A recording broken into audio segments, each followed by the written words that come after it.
Hey, hello everybody. Welcome to another class. Let me wait a little bit and see if everything is welcome to another class. Okay, so we are live. In the today's class, we will learn about one of the most fundamental concepts and very important topic is about variables and types. I will start by some definition, then I will open a parenthesis to explain you something that is not really about coding, but is good to understand. Why we say that the machine word is binary. And I hope that will help you to understand a little bit what happened behind the scenes. We don't really need that to be a programmer, but it's nice. Open our mind, and then if you decide to dive deep, will help you to understand. And another thing, everyone goes to university, learn about that. So I feel that is a knowledge that is nice to share. So first, let's see the definition, variable. Of course, the variable means something that can change, that can vary. And that is the idea. When we are using a computer, a program, our ingredients, what we can use to do our processing, that is data processing, are variables. So that is the basic unit we can use in our program. So if you don't understand very well variable, it will be very hard to understand more advanced concept that we will see in the later classes. So let's go to the definition. A computer is a special machine that operates by processing on data, information. And variables are the basic structure to store data, information.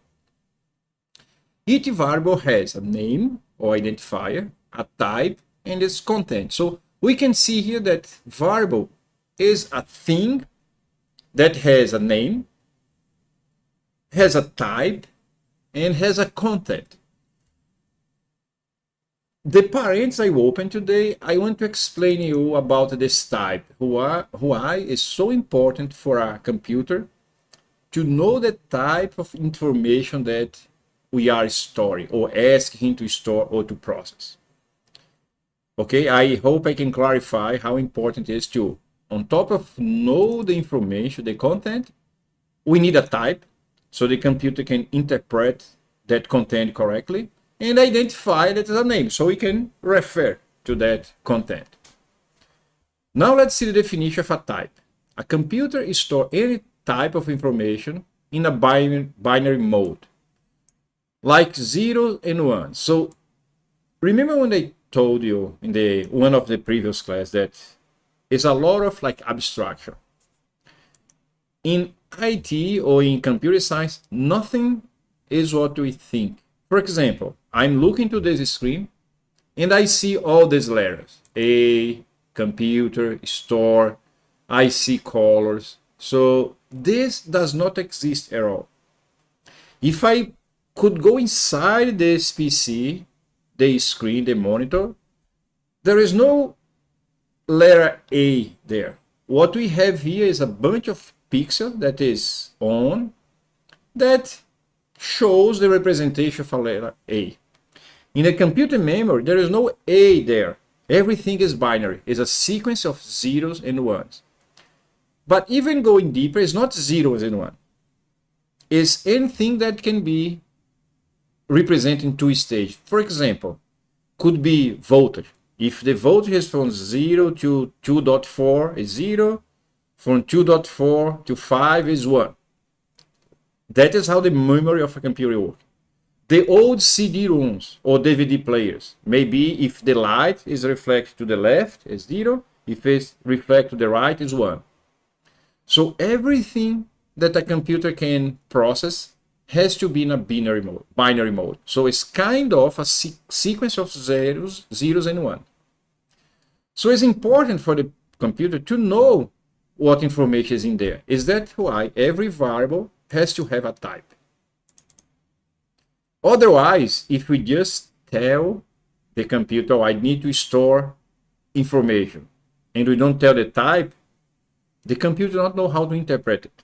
So in Python, there is like more, but this is the 4 types that we will be using most of the time. So for everything we learn here from the base is an integer, so it's a number that there's no decimal. Age, 35. Float point, that is a number that has decimal. Weight, 204.7. And Boolean is a special type that has only 2 values, true or false. We learned that most of the coding is about take decisions. We analyze some data and decide what to do. And those decisions is based on expression that you return true or false. And sometimes we need to store this expression. Okay? And then there is a string that is the most common and powerful type that we can store letters, numbers, and symbols. So a string is just a sequence of characters and could be anyone that we know, even in different languages. It's not just the one in your mother language. We can store them all. Identifier is how we name things in coding. So let me read the definition first. An identifier is a name used to identify something in a program. In Python, an identifier is case sensitive. That means if I put something like this as identifier, name is different of name. That is different of this. So is case sensitive. So the case matters. You have to, every time you want to refer to the identifier, you must use exactly the same capitalization. And start with a letter. So that I think is common in every programming language that I know, has to start with a letter. And then, or underscore, sorry, a letter or underscore, followed by 0 or more letters, underscore, or digits. And here there is, pay attention, an identifier can't start with a number.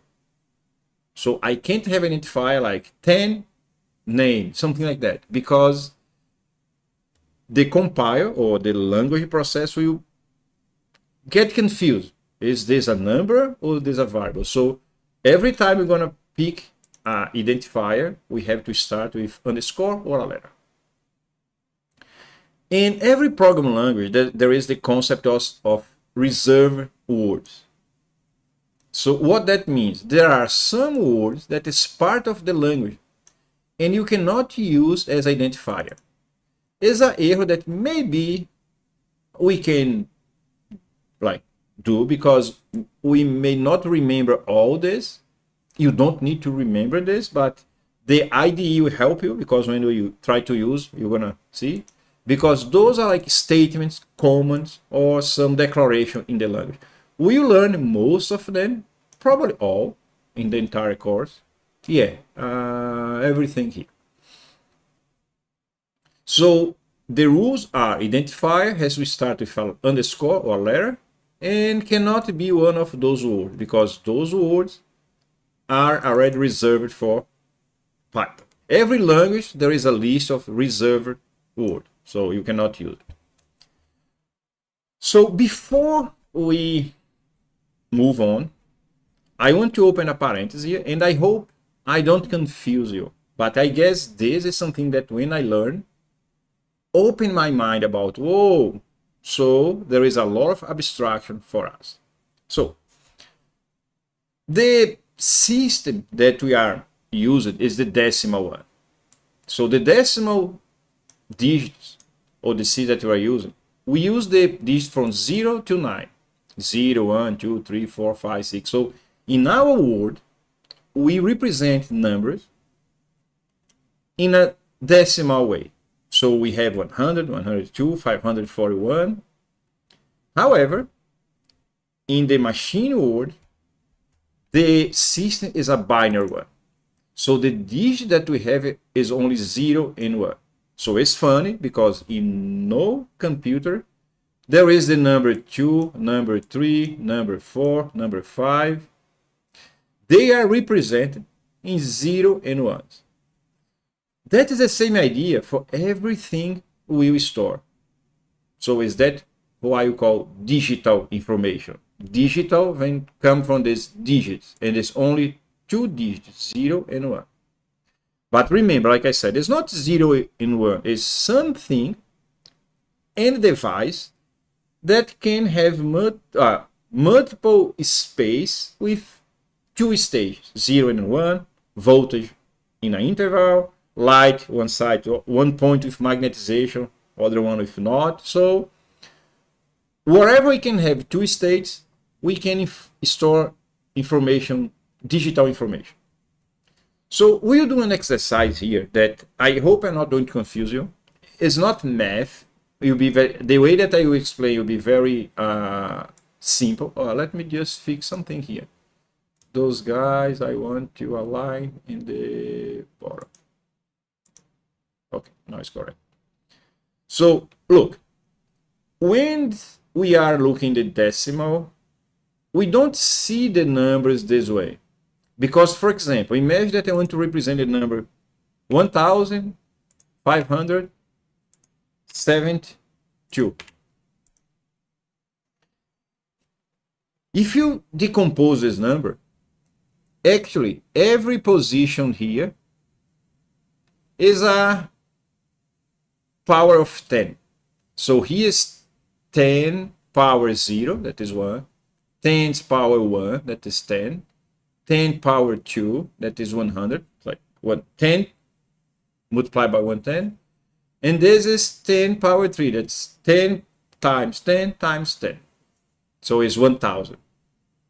So actually this number is, if we go decompose, it's 1 multiplied by 1,000 plus 5 multiplied by 100 plus 7 multiplied by 10 plus 2 multiplied by 1. And if we sum that, it will be 1,572. We don't care about the thing because it's so natural for us. Because it's how we learn how to do math and how to represent numbers. Okay? Cool.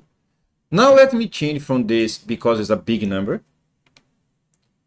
And let's do something like this. Let me get a number like 17. So 17, if we want to represent in binary, binary is the same idea. The base here is 10. So this is 10 power 0, that is 1.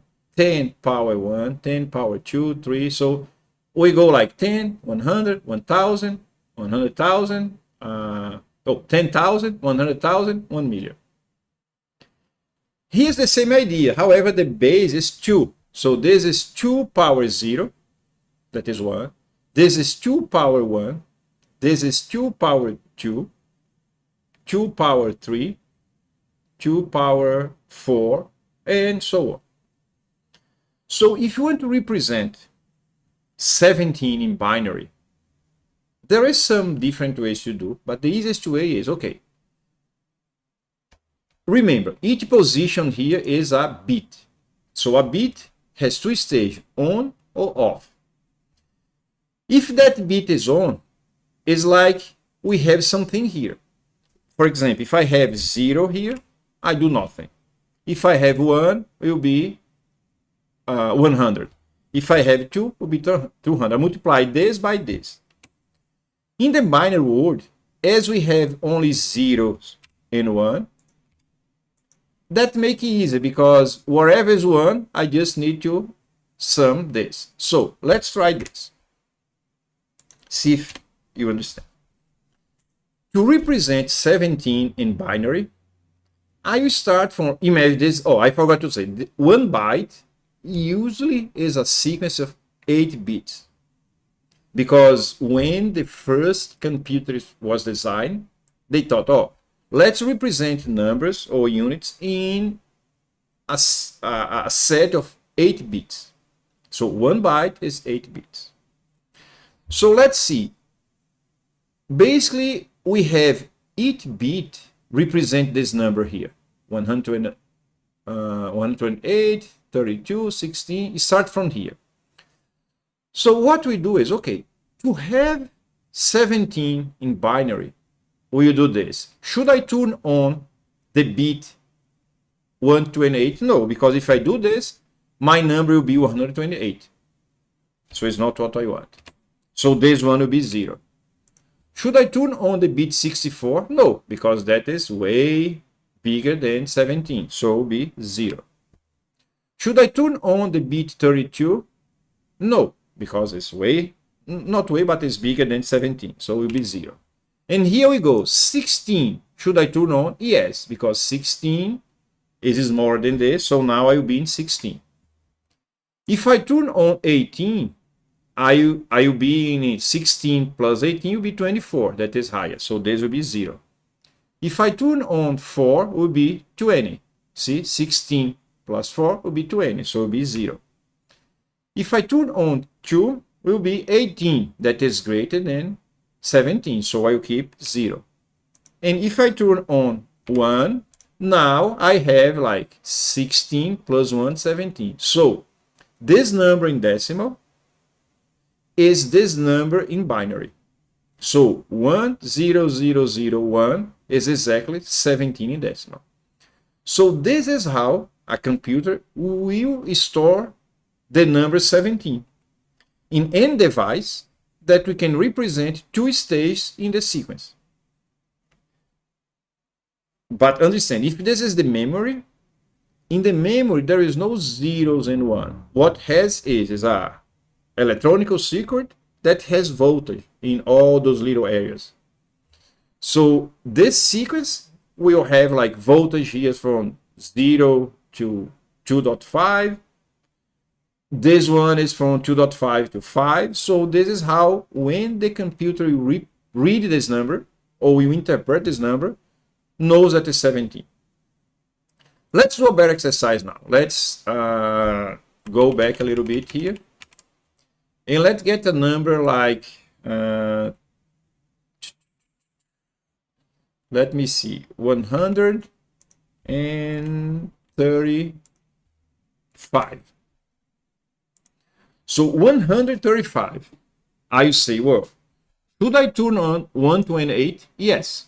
So what we can do is, okay, where I am now, if I turn on 128, I will be below 100. So we always come from the left side. So we say, okay, 1 here.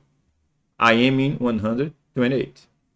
If I turn on 64, if I sum this to 64, I can see easily that I go above 135. This will be like 182, 72, something like that.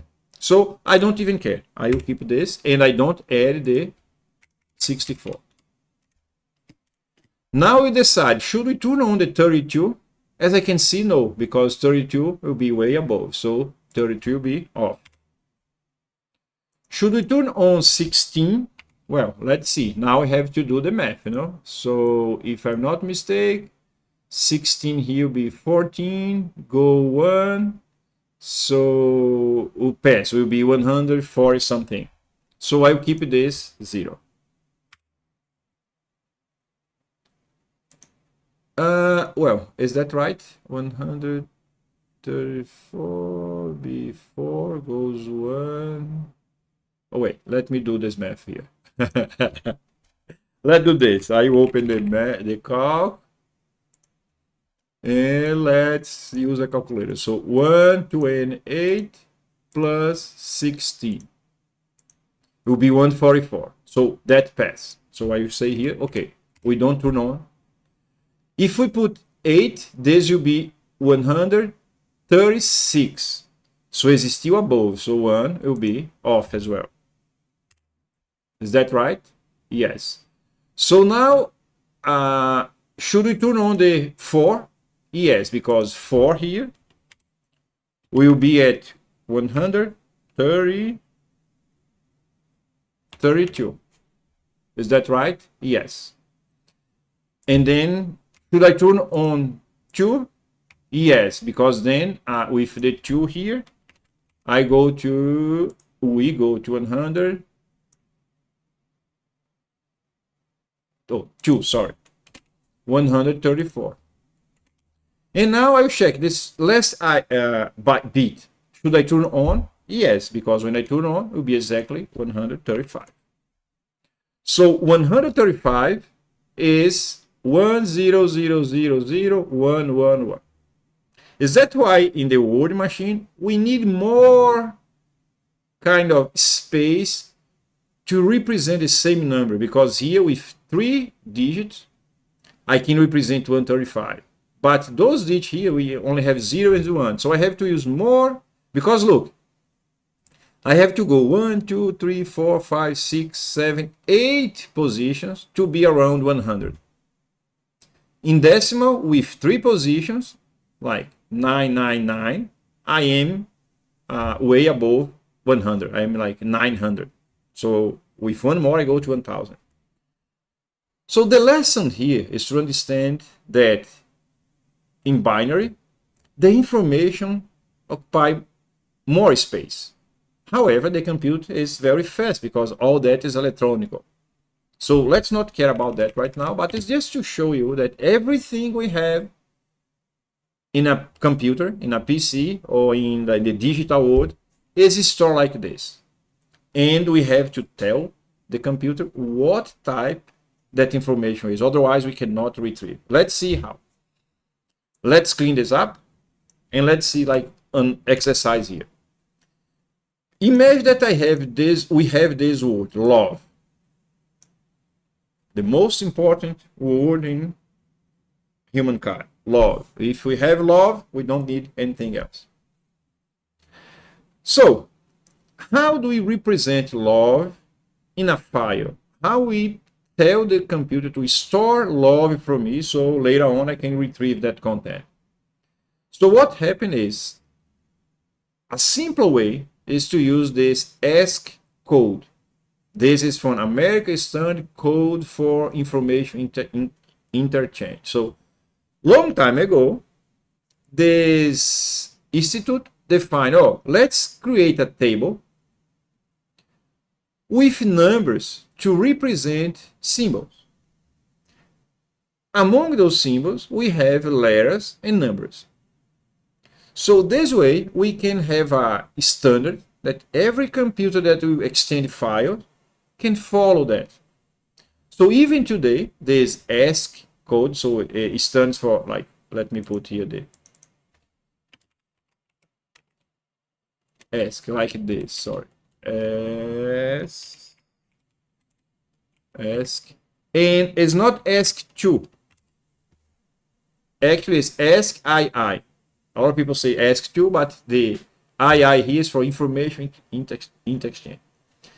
This is not the table that is used mostly nowadays. There is bigger table because, as you can see here, this was only focused on American language.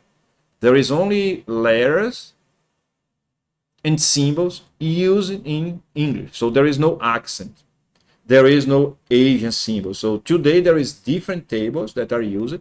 Here's just to show you an example. But in the beginning, every computer, all the files that was stored like text, use this. Even today, there is still some.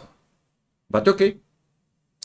The idea here is, this was defined, so every computer that get a file that was the type of ASCII2 or ASCII, not 2, they would know how to interpret. So, for example, how do we represent love in binary? The way to do that is, okay, let's look here what is L in capital. So the number is, L is 76 in decimal. So we need to come here and say, okay, it's 76. How much is 76 in binary? So we can see right away that we are not going to use 128. We use 64.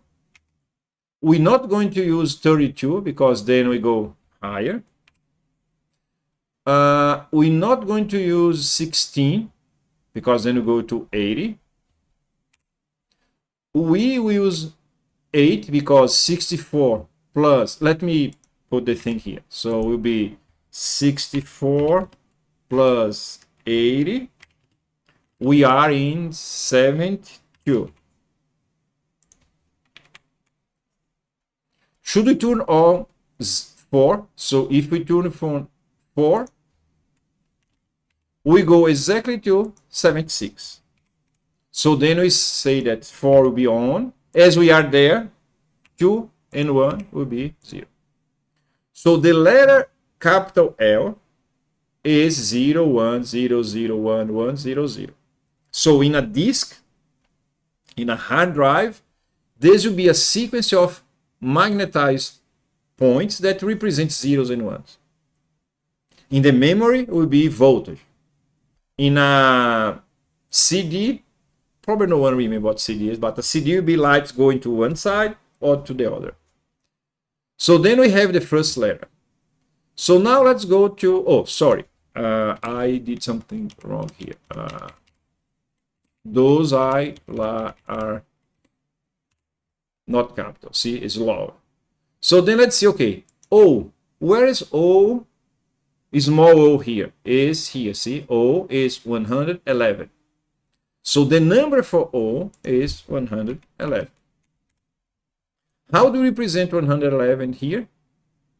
So let's see. We don't put, let me make another one.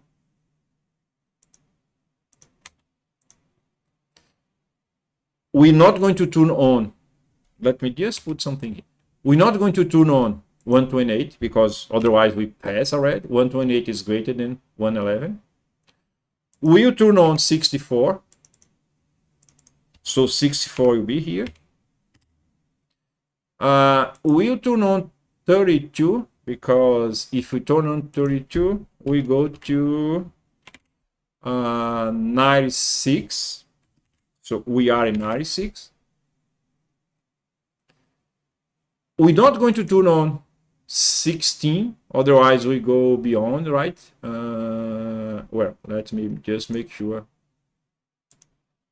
96 plus 16 will be 112. So we go beyond. Is that why we don't? I knew it was close. So no 0 here. If we turn on 8, we'll have 96 plus 8 is 106. And I'll need 5. So 5 will be 4 and 1. So plus 4 plus 1, this will be 111. I hope I did the right code, but you all got the idea, no? So now we have the first 2 letters. Now let's go to V. Let's go in this table where V is. So V is 118. V is 118. And let's try to represent this. So I know right away that I'm not going to turn on the bit position for 128 because then I will be above. So it will be 0. Oops. I know that I will turn on 64. So 64 will be on.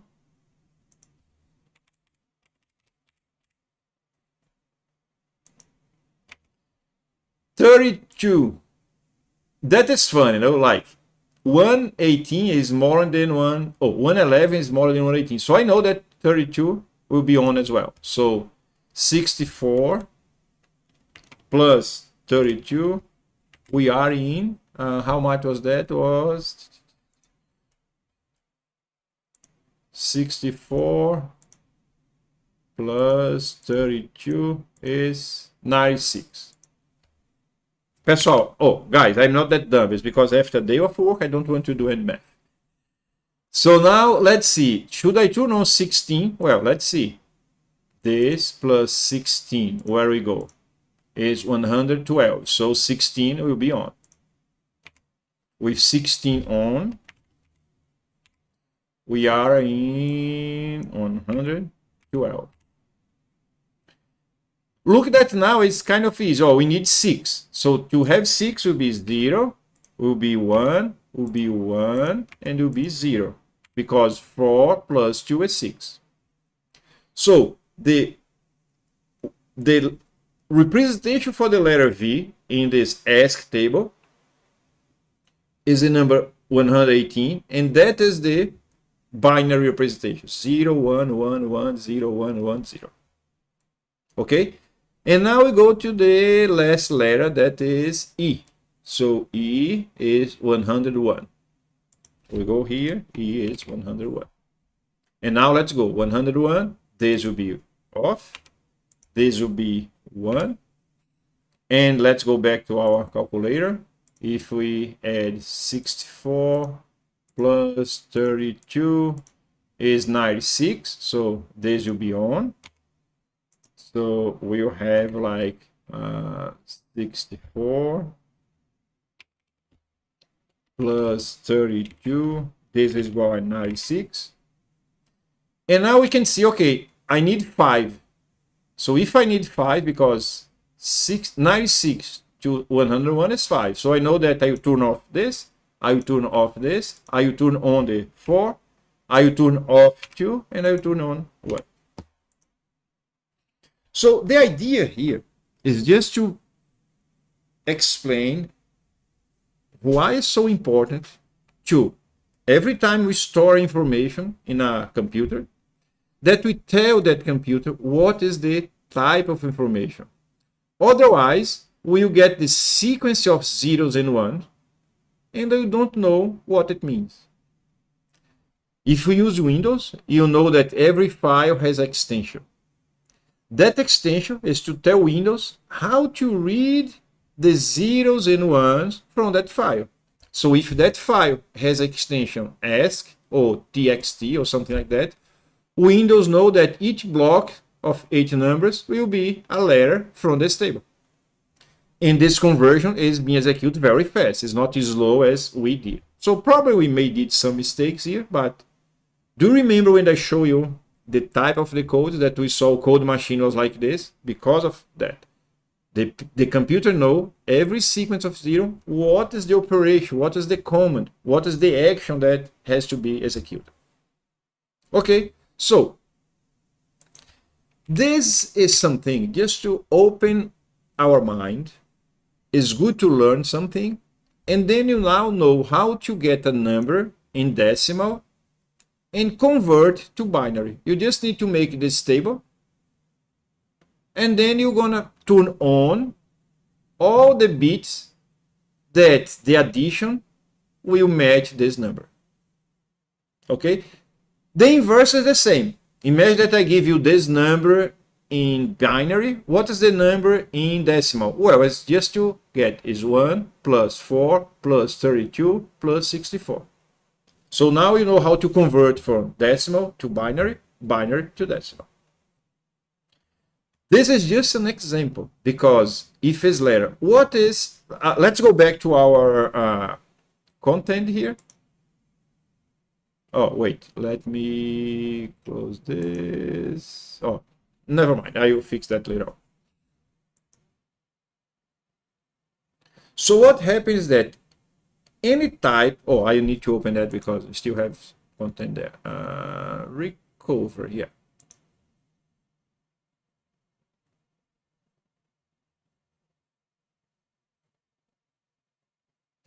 We are supposed to have more page here. Let's see what is going on. Page. Oh. Okay. Now, what you do is, if we didn't understand anything in that slide here, don't worry. This is nothing about code. This is just to help you understand what happened behind the scenes. Why we call the machine word like binary, and what is the digitalization. So digitalization digitalize is exactly get information from our word and convert to a sequence of bits, the digital. So every information in the digital world is like this.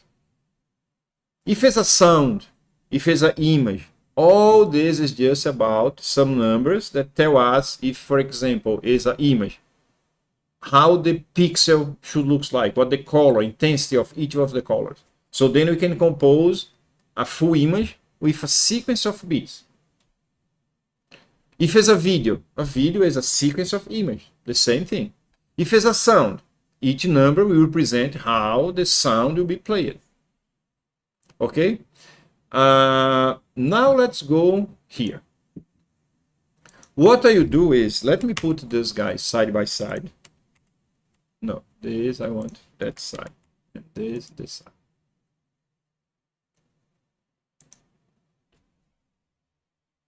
And let's see what happened here. So I will give some examples so we can understand how Python, we can create variables in Python. So to create a variable in Python, we just need to give a name or identifier. And we can assign values for that. So here and say, age will receive 52. So what happened here is, let me create a new thing here so we can understand. This is going to create an identifier called age. And this identifier is going to be pointing to a variable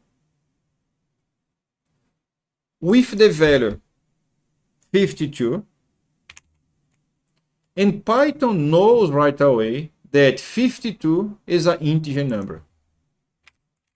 So the thing about Python is that we don't need to tell what is the type of the variable.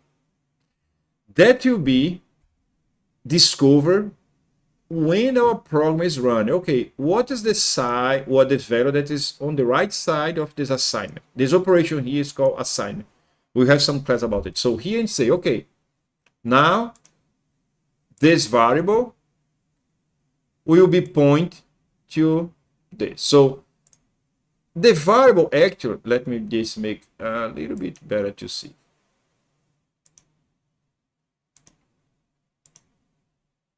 The variable is all this, is the identifier by the space memory, the value, the content, and the type. So now here inside, we already know 52.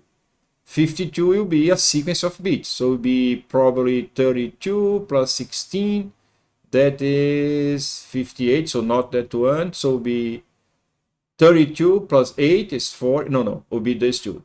32 by 16 is 48. 48 to 51, we need more 3. So it will be 1, 1, 0, 0, 1, 1. Good exercise. Go there and try to do it. So, oops, sorry. What happened here? Now we have a variable called age, and its content is 52, and the type is integer. How Python knows that the type is integer? Because he knows that if there is a number without decimal, that means it's integer. Hey, hello, Teteia, Teteia. Hello, friends. So, there is a way to print information. So it's hard sometimes to, is that why I need to do some abstraction? We'll learn about this print command later on, but remember that in the first program, hello world, we did print hello world. So here what I'm doing is print. Print is a command that whatever is between these parentheses will be printing the output, the default output. That will be our console application here. Remember, abstract this for now. What I'm telling you is that here I will tell Python, print in our output console the type of this variable age and the word age and the content of the variable age.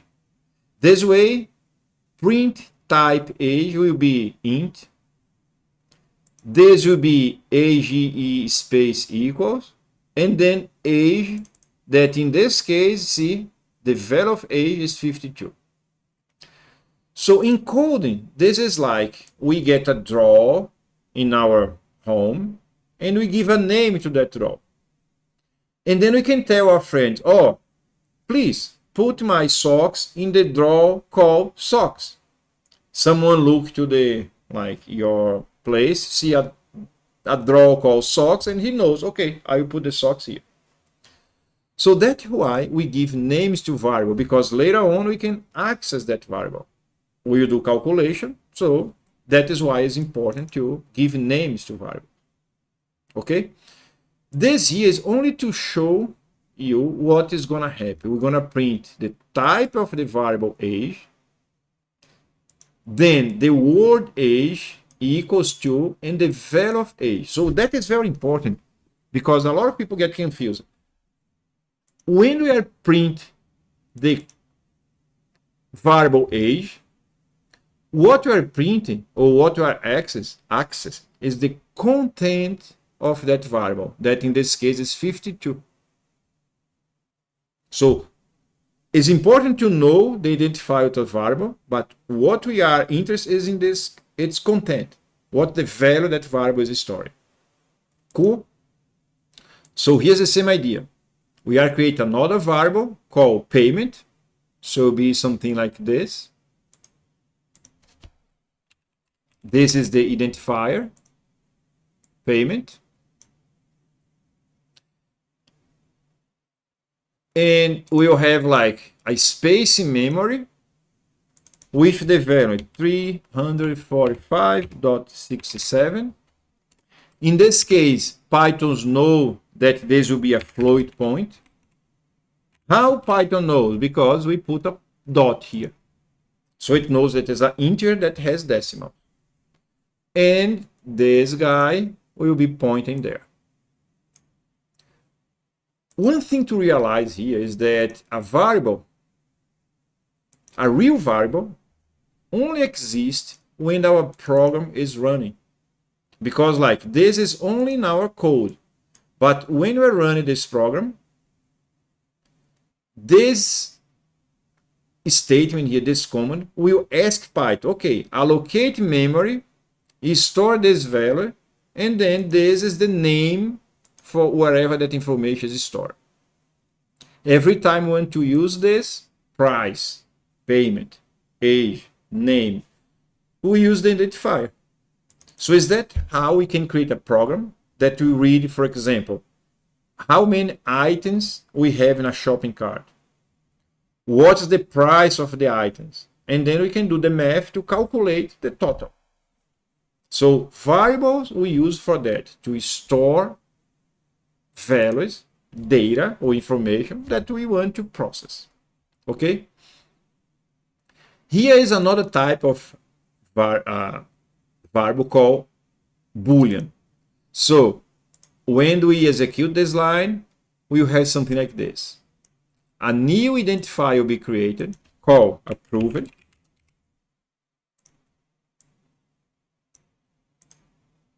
And this can happen like in any place in the memory of the computer. And we say, okay, we'll have the value true,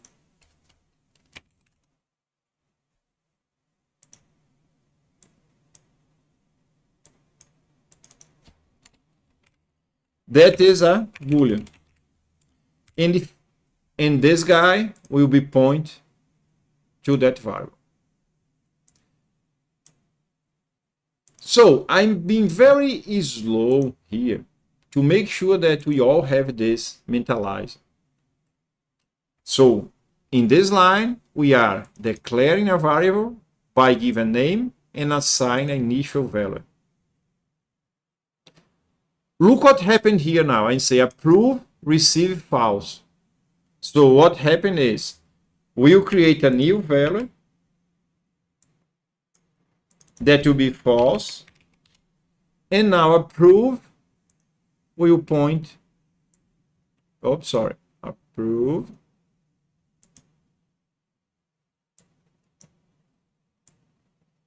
we will point there. So now if we print approved, the value of approved will be false. And I can change again to true. And the fun thing is, another one will be created. And then this guy will point here. All those spaces that there is no reference will be cleaned up. The environment will say, okay, no one is using this, I will clean up. No one is using this, I will clean up. Okay? And now there is a new type of variable, string. So let me move this here. The same thing.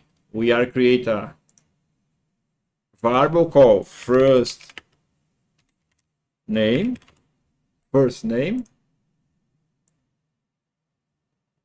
Remember, Python is case sensitive, so f is lowercase. We will have a space in memory now, and then we store José. This guy is a string, and this will be pointed there.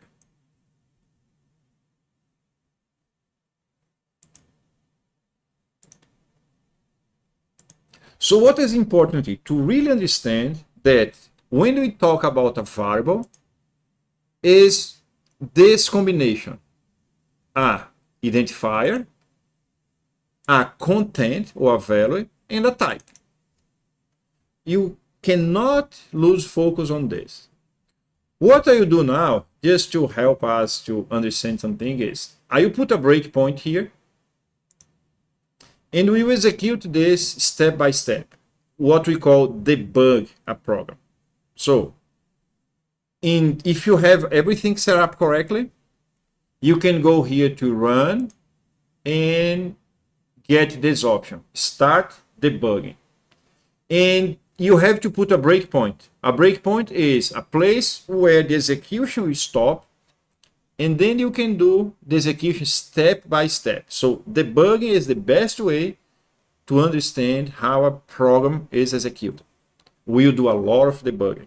So just remember, if there is no breakpoint, your program is just going to be executed. So we have to put at least one breakpoint, and I put in the first line. And I can just say, oh, let me save the file. One thing, like if you see this circle here, that means the file need to be saved. When you save, like Control S, or you go here, File, and then Save, see, Control S. So I'm doing Control S all the time. Now I have a breakpoint. I can go here, Run, and start debugging. I could run without debugging, so we always execute everything. The breakpoints are ignored, and the program is executed.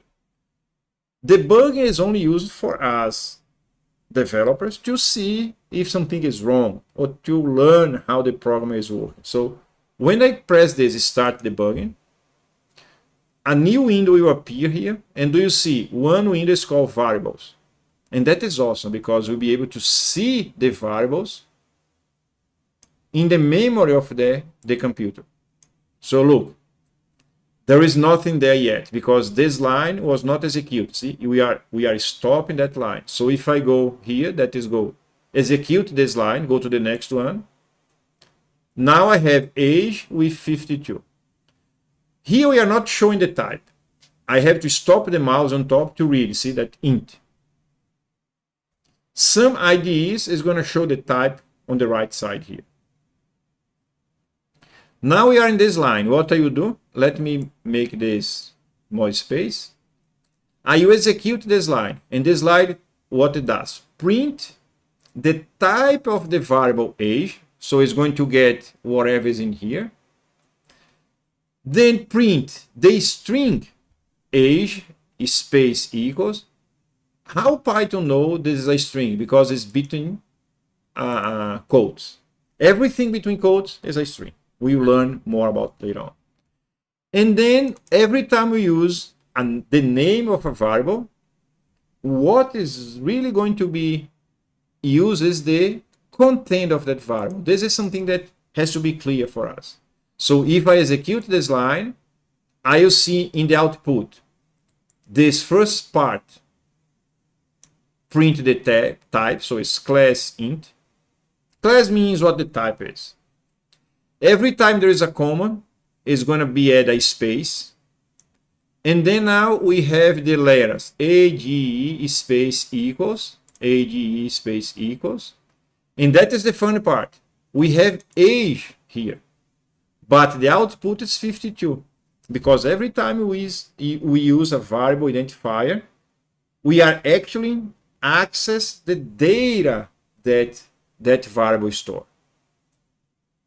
So this is an abstraction that has to be clear in our mind, because in our coding, we will be using variable to access the values. Okay, it's like we have a calculator, and then I say 35 plus 21. 35 is an operand that will be in a variable. 21 will be in another one, and then we do the sum. Now we will do the next steps. Payment 35.67. Now you have a new variable that if I stop there, see, it's showing the value there. And it's fun. If I put in the name, I see the type, and if I put in the name, I see that is a float. So I put here like float point, but it's just float. It's a short for float point.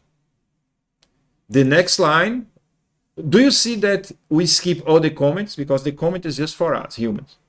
So now I say, okay, approve it, we receive it true. Pay attention that it's true with capital. And then now see, approve is a boolean, short for bool, and has the value true. And this next comment, we say print, approve it.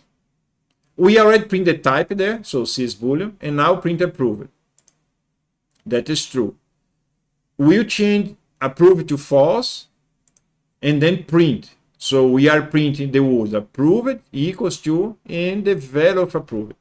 And while you are debugging, you can like hover over the variable to see the content. See all those like payment. I can see the value. Age, I can see the value. So now we will print, so it's false. We make true again, and then we print. Now what you do, we'll make first name receive José. See, there is a new variable string, str, José. And then we'll print the type of this variable, that will be string. The sequence of characters NAM space equals, and then the content of the variable José. So is that why in the output we see this first part that came from here, the type of José. So type is a function that is already exists. We will learn about that later on. That just give us what is the type of this, the string that represents this type. And then we have this string here that is exactly name equals, and then first name. So this is very important for us to understand that when we are using a variable, actually we are using the value of that variable. We do the same for last name, so I can just go faster here. And this is the great thing about Python, because Python is a dynamic typed language.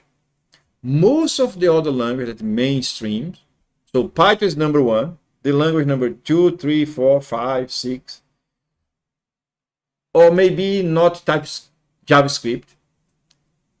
All the other ones are non-static typed language. What that means? In Python, we use this identifier, and whatever type is assigned to the variable or to the identifier, that variable automatically will have the type that is being assigned. For example, here, see, age, we are assigned a string, Leila. Look, age was a number, 52. If we pass this line, now age is Leila. So a lot of people hate Python because of this, because a lot of language, when we declare a type, we need to say, okay, this type is an int. Python even allow you to do this, but will not prevent you to do this. This is more like to tell whoever is doing the code. So in Java, C Sharp, Kotlin, Scala, TypeScript, many languages, when we tell what is the type of a variable, we cannot change. So in Java, C Sharp, this here will raise a compile error saying age is integer and cannot receive a string. Python don't care about that. So what Python does is, well, it's your job to make sure that when you assign a value to a variable, that variable will become that exactly type. Python knows that this is a string, and now age will be a new variable of the type string. So we can do some silly mistakes if we don't pay attention that other language may avoid us to do. We can use the identifier proved that before was a boolean and then assign a float. Look now, approved became a float. And some people hate Python because of that. And then you have like first name, that now is an int. And I print all those just to show. And I could have printed type as well. So just for the sake of knowing it. But now look, age is Leila, approved is 100.5, and first name is 52. Okay, and then I put something here to explain this. This is another thing that is very important to understand, because people sometimes get confused by that. So, stay with me. We are creating a new variable called name, and that variable is received José Santos. Boom. See, name José Santos. So is what we have here. Name is a variable that contains José Santos and is a string. Now you get age and you assign 52. So now age is 52. So what happened now is we'll get name and you assign Leila. So what happened is a new space will be created with the contained Leila, that is a string, and name will be point to that. José is lost in the memory, and then will be cleaned up later on by some like worker process. Now is a very interesting. Let's see what happened in this case.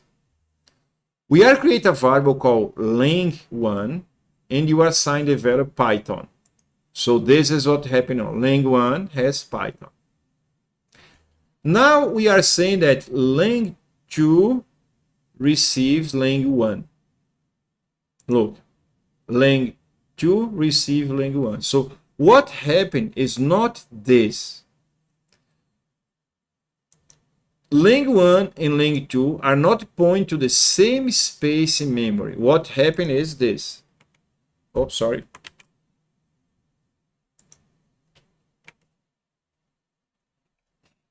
lang2 will point to a new space that has a copy of lang1. Later on, we will learn different types that what is going to happen is this. We will learn about object-oriented. But right now, when we assign one of those variables, we are creating a copy of the original one. And to prove that, look this. We have this situation, right? lang1 has Python, lang2 has Python.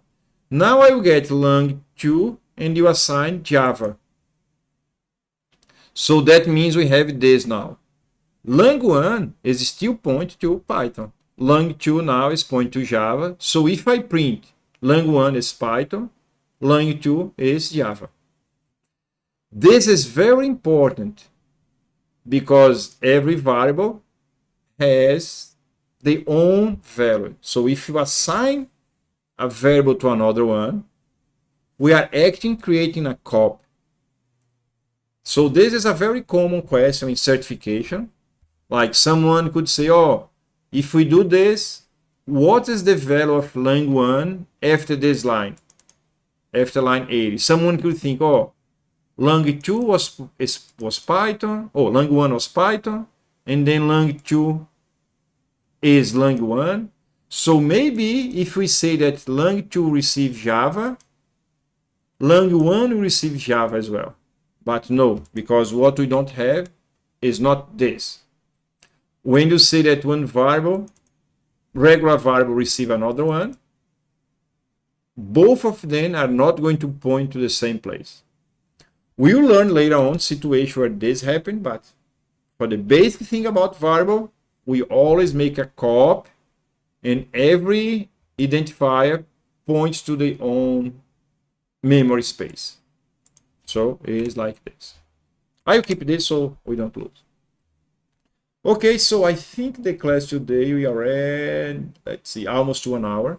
So in this beginning is very boring, but there is no way you will learn coding if the concept of variable is not clear. That's why I was so slow, so boring here. If you go to any other class, probably they will spend 5 minutes explaining variables, because this course, the goal is to make everyone ready to learn code. That's why I go in this space. And be glad, because when we are in the more advanced concept, I will be in the same pace so everyone can learn. So if now you are bored, say, oh, this dude is repeating the same thing a lot. Good. Because this thing, as long as you be coding, has to be clear in your mind. Okay? So, well, thank you for joining. I hope you learn this. Don't get crazy with the thing here. This was more like an extra, was just a parenthesis to explain that there is a lot of behind the scenes. And now you understand what is digitalization. Digitalization. What is to have a number system that is binary, only 2 digits. Now we need more space, because in every space we only have zeros and ones.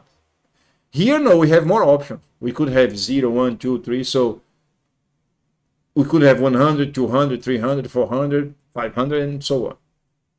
Okay, so, well, thank you for joining, and see you next Tuesday. Bye. Peace.